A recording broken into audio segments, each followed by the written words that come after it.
The bedroom door closes behind her with a soft click that sounds like a gunshot in her ears. Through the lace curtains, Damascus sprawls beneath her, a city of ancient stone and modern surveillance. Her new husband moves toward the washroom, leaving her alone for perhaps 90 seconds. This is the window. Her hands don't shake as she reaches beneath the elaborate wedding dress, fingers finding the microcamera sewn into the hem. She has 30 seconds to photograph the documents spread across his desk before he returns. 30 seconds to justify 3 years of deception. 30 seconds before the man she just married, the man whose family has welcomed her with tears of joy, discovers what she really is. The camera clicks once, twice. Her ears track his footsteps in the adjacent room. The documents are Syrian military communications, routing orders for weapons shipments destined for Hezbollah. Intelligence that Jerusalem has been hunting for months. Intelligence worth her life. She hears water running. 15 seconds left. The third document contains names, coordinates, delivery schedules. Her hands move with surgical precision, photographing each page. 10 seconds. She slides the papers back into their exact positions, her photographic memory recording their arrangement. 5 seconds. The camera disappears back into the dress lining. 3 seconds. She moves to the window, assuming the posture of a nervous bride admiring the view. 2 seconds. The bathroom door opens, he smiles at her. A genuine smile, warm, trusting. He has no idea that the woman he married this afternoon, in front of 200 guests and under the blessings of both families, is an Israeli intelligence operative. He doesn't know that every moment of their courtship was choreographed in a Tel Aviv safe house. That her tears during the ceremony were real, but not for the reasons he imagines. That the name he calls her by isn't actually hers. That in the intelligence files back in Israel she doesn't have a name at all, only a designation, Asset Almond. How did an Israeli agent end up trapped in this Damascus bedroom, betting everything on a cover so deep that walking away might be impossible? 6 years before that wedding night, a different room. This one in a suburb of Tel Aviv. No windows, no decorations, just a steel table and fluorescent lights that never shut off. Across from a Mossad case officer sits a woman in her late 20s. Syrian father, Lebanese mother, born in Europe, fluent in Arabic, French, and English. Clean background, no Israeli connections. More importantly, a face that belongs to the region without belonging to either side. The kind of face that can disappear into a crowd in Beirut or blend into a wedding party in Damascus. You understand what we're asking, the case officer says. Not a question, a statement. This isn't a 3-month assignment. This isn't a dead drop or a brush pass. We're asking you to become someone else. Completely, for years. The woman, whose real name will never appear in this story for operational security reasons still in effect, nods. She understands. She also understands the target. Ahmed al-Hassan, 43 years old. Syrian military logistics officer with deep connections to the weapons pipeline feeding Hezbollah in Lebanon. Not important enough to draw constant surveillance. Important enough to have access to shipment routes, timing, and strategic communications. A man whose position makes him invisible to most intelligence services but invaluable to Mossad. The problem is simple. Al-Hassan is untouchable through conventional means. He rarely leaves Syria. Never travels to neutral countries where a honey trap could work. Lives with his elderly mother in a traditional household in Damascus. Deeply religious. Conservative. The kind of man who would never engage with a Western businesswoman or fall for a recruitment pitch at a conference. But he is also unmarried, and his family has been pressing him to settle down. That is the crack in the armor. The Mossad psychologist built an entire operational profile around that single vulnerability. If Ahmed was conservative, traditional, and family-oriented, then his future wife would need to be the same. Someone his mother would approve. Someone from the right background. Someone who could be introduced through proper channels, through family connections, through the social networks that govern marriage in that world. Not a stranger, a match. The plan takes 18 months to construct. It starts in Beirut, in the Lebanese expatriate community, where identities blur and documentation is flexible. Asset Almond becomes Rania Habib. The story is simple and verifiable at surface level. A Lebanese woman raised in France, family originally from a village near Tripoli, Educated, cultured, but traditional enough to respect the old ways. Looking to reconnect with her roots. Looking for a suitable husband from a good family. The Mossad forgers build her life backward. University transcripts from Paris. Rental agreements. A deceased father whose documentation exists, but whose family is scattered. A mother living in France who is actually a Mossad officer playing the role in case anyone investigates. Bank accounts with steady deposits. Social media profiles going back 5 years, carefully curated with photos and posts that establish her personality without revealing operational details. Every piece designed to withstand scrutiny, but not deep scrutiny, because deep scrutiny means the operation has already failed. The introduction happens through a matchmaker, an old Lebanese woman living in Beirut with family connections in Damascus. She is not Mossad. She is not an asset. She is a regular matchmaker who genuinely believes she is helping a young Lebanese woman find a good Syrian husband. Mossad has simply steered Rania into her network through mutual acquaintances, all of whom believe they are helping a friend. When the matchmaker mentions Ahmed, when she describes his family and position, Rania shows appropriate interest. The matchmaker reaches out. Ahmed's mother is intrigued. This is the most dangerous phase. The vetting. Ahmed's family isn't sophisticated about espionage, but they are careful about reputation. They make calls. They verify what they can. They meet Rania in Beirut, in a restaurant chosen for its public nature and traditional atmosphere. She wears modest clothing. She speaks eloquent Arabic with the right accent. She defers to the mother on questions of household management. She quotes poetry and discusses family values. She is, in every visible way, exactly what Ahmed's mother has been praying for. What Ahmed's mother doesn't see is the micro-recorder in Rania's purse, capturing every word for analysis back in Tel Aviv. Or the surveillance team 3 tables away, documenting who the family talks to and how they behave, or the fact that every story Rania tells has been scripted, rehearsed, and pressure-tested against the possibility of a single, inconsistent detail unraveling everything. The courtship follows the traditional pattern: chaperoned meetings, phone calls at appropriate hours, gradual building of trust. Ahmed is cautious but hopeful.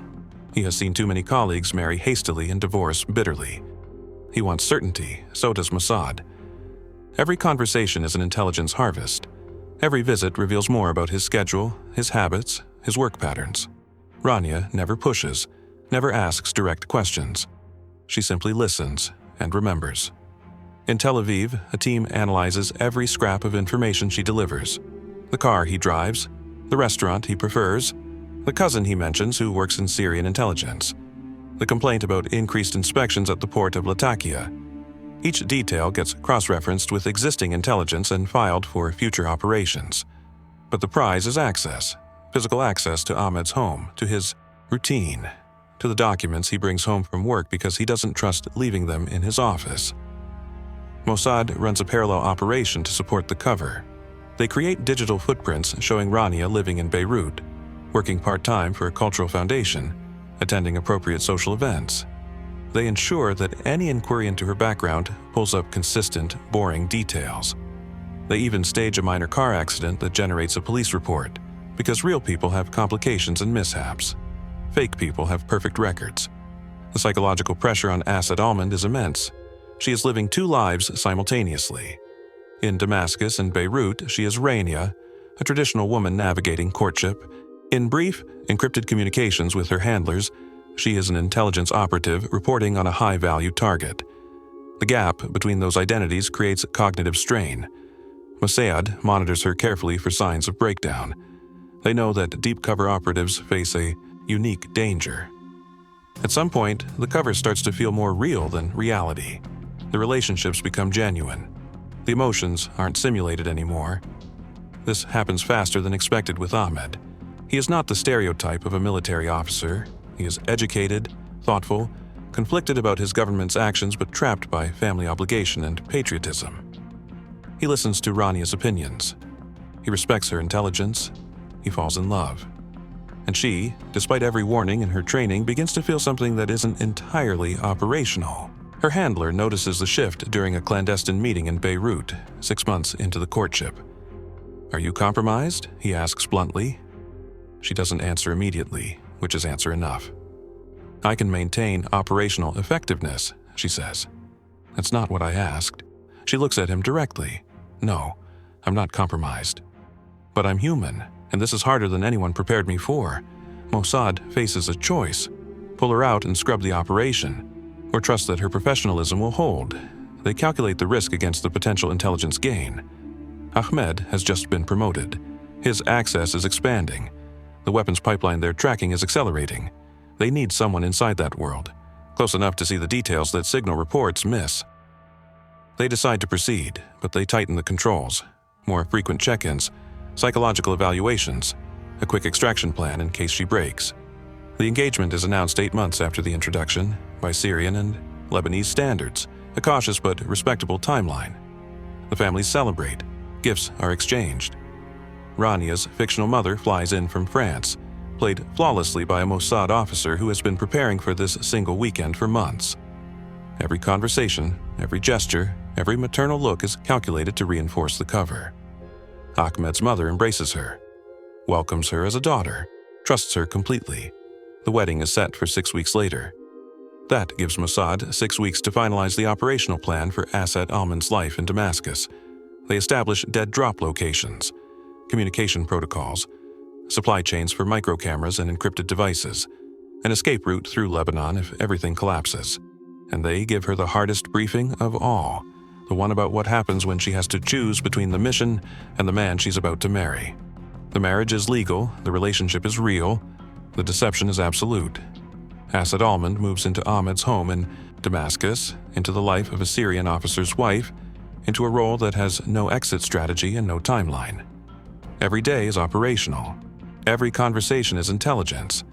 Every moment requires her to be Rania, while remaining someone else entirely. The first months are consumed by domestic routines, learning to navigate Ahmed's family, managing his mother's expectations, adapting to a household that operates under surveillance in a country where the Mukhabarat, Syrian intelligence, watches everyone. She can't be caught with espionage tools. She can't make suspicious calls. She can't behave in any way that deviates from the profile of a dutiful wife. But she has to collect intelligence. That's the mission. So she adapts her tradecraft to the environment. No dead drops, no encrypted phones hidden in safe houses. Instead, she uses methods so low tech they're invisible. She memorizes documents rather than photographing them. She listens to Ahmed's phone calls and reconstructs conversations, from memory during brief trips to the market. She pays attention to which friends he avoids and which colleagues he trusts, building a map of Syrian military networks from social patterns. The micro-camera sewn into her clothing is her only technical tool, used sparingly and only when absolutely necessary. She knows that a single photograph could mean a death sentence if discovered. So she relies on her memory, her observations, and her ability to extract information through conversation without raising suspicion. Ahmed talks to her. That's the breakthrough. In a culture where wives are often excluded from professional discussions, he treats her as an intellectual equal. He vents about work frustrations. He shares concerns about corruption in the logistics chain. He mentions names and places without realizing she's cataloging every detail. She passes intelligence to Mossad through a courier network so cautious it operates on delays of weeks. A scarf left at a specific shop in the souk, a phrase spoken to a taxi driver, a postcard mailed to a fictional aunt in Europe. Each communication method used once and then abandoned. Mossad pieces together her reports like a puzzle, each fragment providing context to satellite imagery and signals intelligence. Her value isn't in dramatic revelations, it's in the ground truth, the confirmation of which reports are accurate and which are deception. The human intelligence that turns data into actionable operations. But Damascus is suffocating. The city is under constant surveillance, checkpoints on every major road, Mukhabarat informants woven through every social circle. One wrong word, one suspicious action, and she'll disappear into a basement interrogation room where Israeli operatives don't survive. She watches colleagues of Ahmed get arrested on vague charges. She attends a funeral for a neighbor who criticized the government and died in custody under mysterious circumstances. The fear is ambient. It saturates everything. And then she discovers she's being watched. Not by the Mukhabarat, by Ahmed's cousin, a mid-level intelligence officer who has taken an interest in the new bride. He asks questions that seem casual but are angled to test her story. Where exactly in France did you grow up? Which university did you attend? Do you remember Professor so-and-so? She answers smoothly, drawing on the cover story that Mossad built, but she recognizes the interrogation technique. He's probing for inconsistencies. She reports the development to her handlers during a rare, high-risk meeting in Beirut, disguised as a visit to her fictional mother. Mossad assesses the threat. The cousin is dangerous, but not urgent. He's suspicious by nature, not because he has evidence. But if he digs deeper, if he starts making international inquiries, the cover could crack. They instruct her to be more cautious. Avoid him when possible. Feed him innocuous details that satisfy his curiosity without revealing anything. And prepare for the possibility that the operation might need to end abruptly. She returns to Damascus carrying that weight. The knowledge that every day could be the last. That the life she's built, however false its foundation, could collapse in an instant. She watches Ahmed sleep at night and wonders what will happen to him when the truth comes out. Because it will come out. Eventually, operations like this don't end quietly. They end with arrests, interrogations, and executions. They end with families destroyed and lives shattered. She knows this. She accepted it when she volunteered. But knowing and living it are different things. And then, 14 months into the marriage, she finds the shipment manifests. Ahmed brings them home by accident, mixed in with routine paperwork. They're encrypted, but the encryption is administrative, not military grade. She photographs them during one of his late-night work sessions when he falls asleep at his desk. The documents reveal something Mossad has been hunting for years. A weapons transfer route from Iran through Iraq into Syria, with final delivery to Hezbollah in Lebanon. Not just the route. The timing, the quantities, the specific units responsible for each leg of the journey. She transmits the intelligence through the courier network. Within 72 hours, Israeli aircraft strike a convoy on the Syrian-Lebanese border. 20 tons of advanced missiles destroyed. No casualties among the aircrew. A textbook operation. But Ahmed knows those manifests existed. He knows they were in his home office. And when he hears about the strike, he starts asking questions. Not of her, not yet. But the questions are circling closer. The strike changes everything. Syrian intelligence launches an investigation into the intelligence leak. They suspect internal compromise, which means they start looking at everyone with access to logistics information. Ahmed is interviewed twice. His office is searched. His communications are monitored more closely. He doesn't know he's under suspicion, but he can feel the pressure. He becomes distant, careful. He stops bringing work home. Asset Almond realizes the operation is entering its terminal phase. Either they extract her now, before the investigation reaches her, or she stays and risks exposure. Mossad runs the calculations. The intelligence she's provided has been invaluable. Multiple operations have been based on her reporting, but the window is closing. They prepare an extraction plan, a trip to Beirut for a family emergency, a handoff to a Mossad team at the border, a flight to Tel Aviv and the end of Rania's existence. But before they can execute, Ahmed's cousin makes his move. He shows up at the house unannounced, sits down with Rania while Ahmed is at work, asks her about her childhood in France, specific questions, the name of her elementary school, the street where her family lived. Details that should be easy for someone who actually lived that life. She answers, correctly, drawing on the cover story, but she sees the trap. He's comparing her answers to something, a file, a report. Someone has been investigating her background. Your mother, he says casually. I tried calling her last week. The number you gave us, it's disconnected. She doesn't hesitate, she changed it. Didn't I tell you? She was getting spam calls. He nods, smiles, doesn't believe her. I also spoke with someone at the university you attended. They don't have a record of you.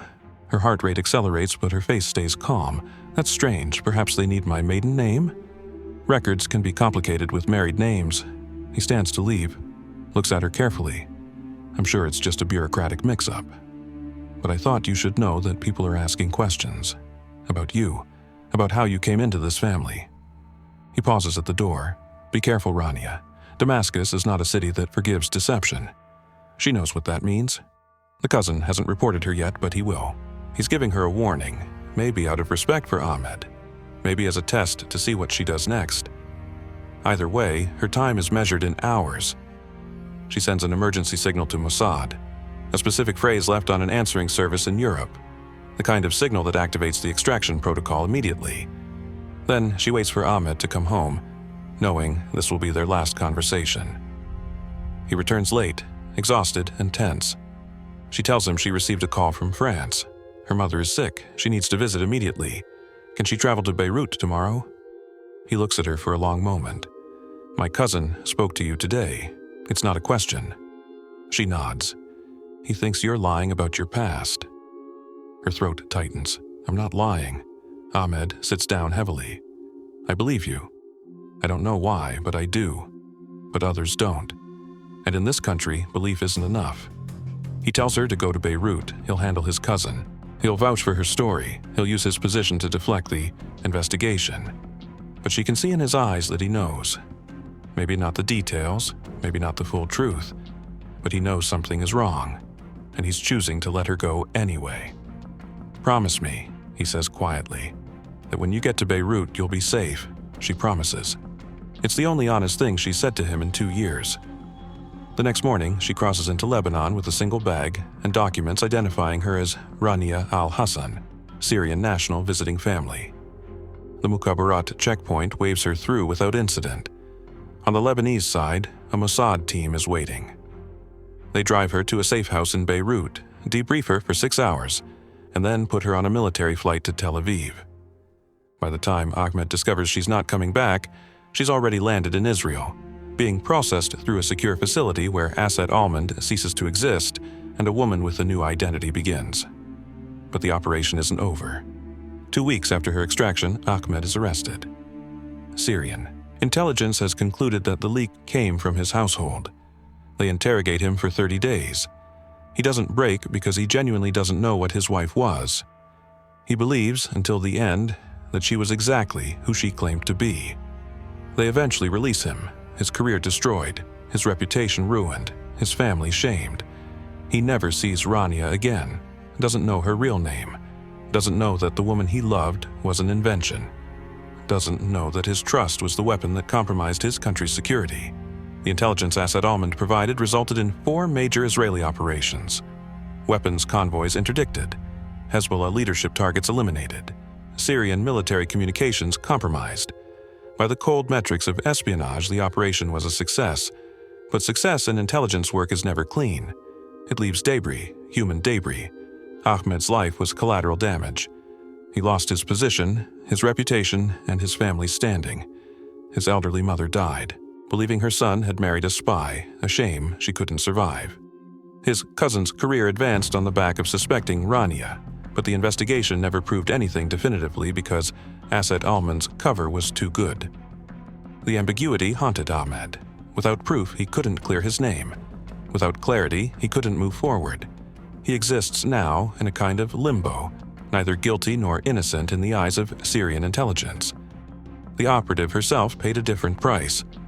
Mossad gave her a new identity, a new life, a generous settlement, and permanent security protection. But she can never return to the region, can never contact anyone from her previous life, can never explain to Ahmed what happened or why. The psychological cost of living a lie for 2 years, of weaponizing intimacy, of feeling genuine emotions while executing a mission designed to betray them, doesn't disappear when the operation ends. It becomes the new baseline, the thing you carry forever. Mossad considers operations like this existentially necessary. Israel is surrounded by enemies who actively work to destroy it. Those enemies use weapons pipelines that move through Syria. They plan attacks from Damascus safe houses. They coordinate with Iranian advisors operating openly in Syrian territory. Disrupting those networks requires intelligence that can't be gathered from satellites or signals intercepts. It requires human sources, people willing to cross borders, assume false identities, and live inside enemy territory for years. People like Asad Almond. But the method raises uncomfortable questions. Is it ethical to marry someone as an intelligence operation? To build a relationship on lies, knowing that discovery will destroy not just the target, but their entire family? To exploit love and trust as tradecraft? Israel's intelligence community argues yes, when the alternative is allowing weapons to reach groups that target Israeli civilians. When the choice is between one man's destroyed life and potentially hundreds of deaths prevented. utilitarianism at its most stark. Critics, even within Israel's intelligence establishment, see it differently. They argue that operations like this normalize deception at a level that erodes the moral foundation of democratic societies, that turning marriage into a cover story crosses a line that separates intelligence work from pure manipulation, that the long-term cost to both the operative and the target outweighs the tactical benefit, that there are limits to what should be acceptable, even in the name of national security.